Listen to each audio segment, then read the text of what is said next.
Renungan Hari Rabu 16 Februari 2022. Yang buta sungguh-sungguh dijadikannya melihat dengan jelas dan sembuh. Bacaan pertama diambil dari surat Rasul Yakobus bab 1 ayat 19 sampai 27 dan bacaan Injil dari Injil Markus bab 8 ayat 22 sampai 26.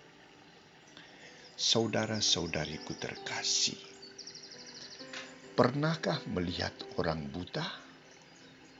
Pernahkah menjadi orang buta? Atau pernahkah pura-pura menjadi orang buta?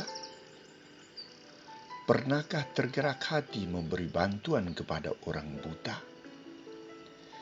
Pertanyaan-pertanyaan sederhana ini bila dijawab dengan akal sehat dan kehendak nurani yang baik akan memberi jawaban yang berbeda. Pernah melihat orang buta? Jawaban benar. Pernah memberi bantuan kepada orang buta? Jawaban ya dan tidak. Pernah menjadi buta? Tidak. Tetapi tidak mau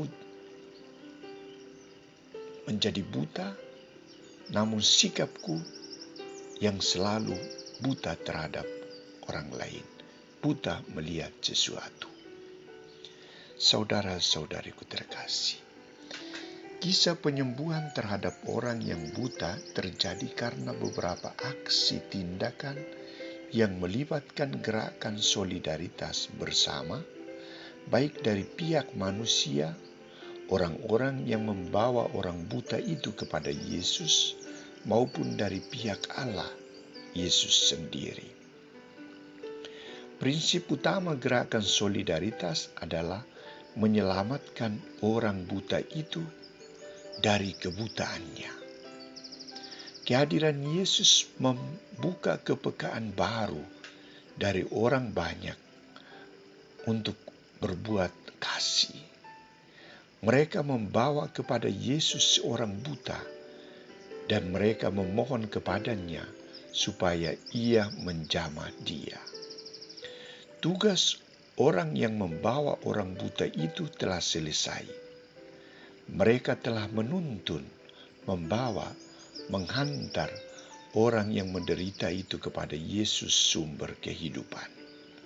Mereka membawa orang itu kepada Yesus karena mereka percaya bahwa Yesus akan menyembuhkan dengan jamahan tangan ilahinya.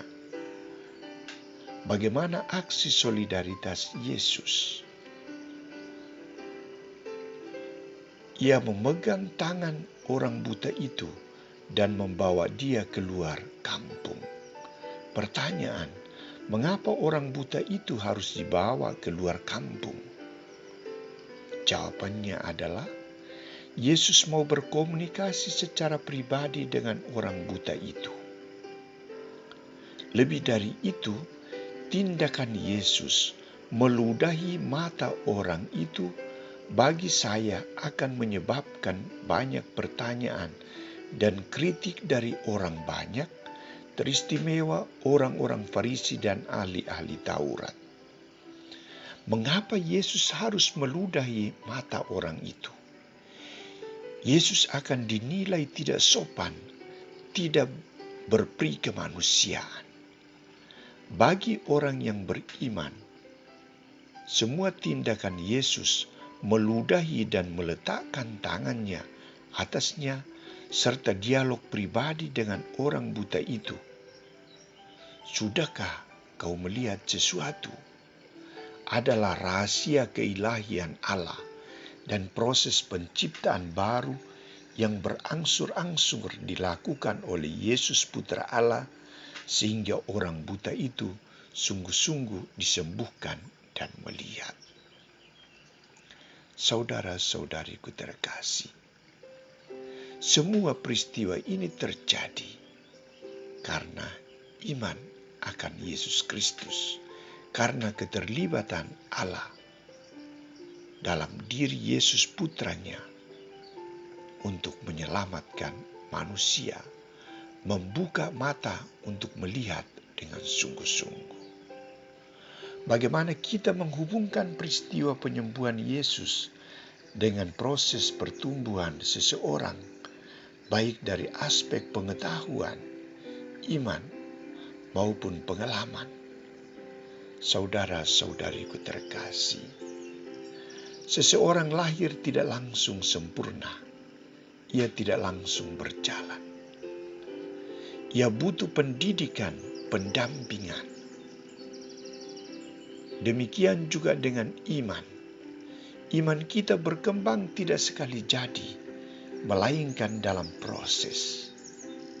Kita belajar beriman mulai dari penanaman dasar iman Katolik, mulai dari tanda salib, dan barulah kita mengenal siapa Yesus, ajaran Yesus, dan karya-karya yang dibuat Yesus. Yang mau saya tekankan di sini adalah aspek solidaritas dan gerakan memberi bantuan kepada sesama yang buta. Buta membaca, buta mengenal imannya, buta melakukan tindakan kasih, dan buta-buta yang lain perlu dibantu agar berangsur-angsur sembuh dari kebutaannya dan menjadi manusia yang baik, manusia yang benar, beriman, bermoral, dan memiliki hati yang penuh kasih. Siapa yang bertanggung jawab atas semuanya ini? Apakah Yesus? Apakah para imam, biarawan-biarawati? Ataukah kita semua? Jawabannya adalah tugas dan tanggung jawab kita semua dalam bekerja sama dengan Allah sebagai tujuan dan sumber hidup kita. Mari kita mulai dengan sungguh melakukan aksi solidaritas kasih untuk menyelamatkan manusia-manusia yang buta, sehingga mereka melihat dunia dengan terang iman, terang moral, terang kasih.